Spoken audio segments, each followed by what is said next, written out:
యాత్ర 2 వర్మ వ్యూహం మరియు శపథం జగన్ టీంకి 100 కోట్లు బొక్క. వైసీపీ అధినేత జగన్మోహన్ రెడ్డి ప్రస్తుతం చెప్పలేనంత నరేషంలో ఉన్నారు. ఈ విషయంలో ఆయన గంభీర్యం ప్రదర్శిస్తున్నప్పటికీ సిద్ధం సభలో ప్రసంగాన్ని బట్టే జగన్ ఆత్మవిశ్వాసం ఏ స్థాయిలో పడిపోయిందో అర్థం చేసుకోవచ్చు.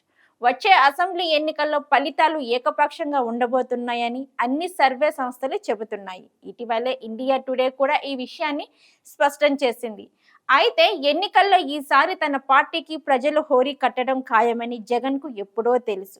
అందుకే గత ఏడాదిన్నర కాలంగా జగన్ సినిమాలపై ఆధారపడ్డారు. ఇక జగన్ రెడ్డి తనను తాను నిజాయితీపరుడుగా చిత్రిస్తూ నిర్మిస్తున్న చిత్రం యాత్ర 2. ఈ చిత్రాన్ని విడుదల చేసి ప్రేక్షకులకు ఆకర్షించడానికి ఎన్నో తంటాలు పడుతున్నారు. కానీ వైసీపీ ప్రజాప్రతినిధులకు ఫ్రీగా షో చూపించి వారితో మంచి పాజిటివ్ కామెంట్స్ ని తెప్పించుకున్నారు. అయితే అందరికీ ఈ షో విజయవాడలో ఆఫర్ చేస్తే సగం మందికి ఈ సినిమాకు రాకపోవడమే జగన్ కు పెద్ద మైనస్ అయింది. అయితే ఈ యాత్ర 2 సినిమా వైసీపీ నేతలకే వెగటు పుట్టించేలా ఉంది.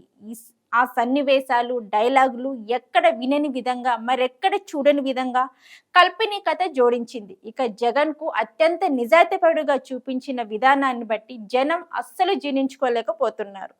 అయినప్పటికీ ఆయనపై పదుల సంఖ్యలో ఉన్న అక్రమాస్తుల కేసుల సంగతి ఏంటని ప్రశ్నిస్తున్నారు. కేవలం వైసీపీ సోషల్ మీడియా విభాగం మాత్రం యాత్ర 2ను బాగా పబ్లిసిటీ చేస్తుందని అంటున్నారు. ఇక మరోవైపు త్వరలో వర్మ తీసిన వ్యూహం సినిమాను కూడా విడుదల చేయబోతున్నారు.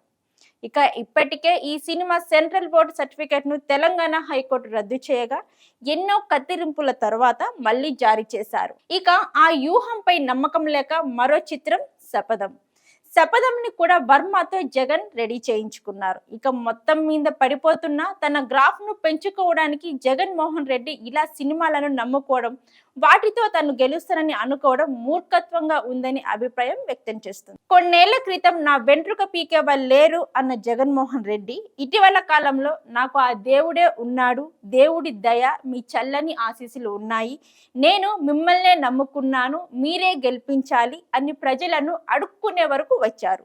ఇలా సినిమాల ద్వారా తనే ఏపీకి సరైన వాడినని చాటుకునే ప్రయత్నం చేస్తున్నారు.